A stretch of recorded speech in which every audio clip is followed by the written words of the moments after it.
Hello বন্ধুরা, দেখো তেলাকুচি শাক নিয়ে এসেছি। বাছছি, ডাটা পাতা আলাদা করছি। এগুলো খেতে আমার খুব ভালো লাগে। লিভার বেড়েছে বলেছে ডাক্তার, কেমো চলছে, তবুও সত্য এই শাকগুলো বাড়ির পাশেই হয়েছিল, তুললাম সকালবেলা, তুলে এখন বসে বসে বাছছি।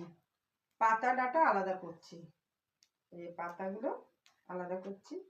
আর এই যে দেখুন বন্ধুরা, এই যে ডাঁটাগুলো আলাদা করছি। এই যে ডাঁটা, এই যে এগুলো ডাঁটা, বুঝছে?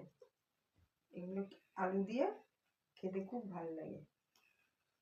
আলু, বেগুন, সিম দিয়ে তরকারি হবে, চচ্চড়ি।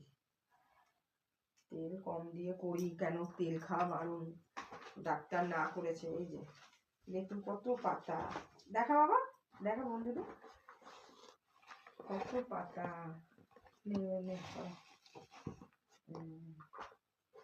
ঠিক আছে বন্ধুরা, টাটা।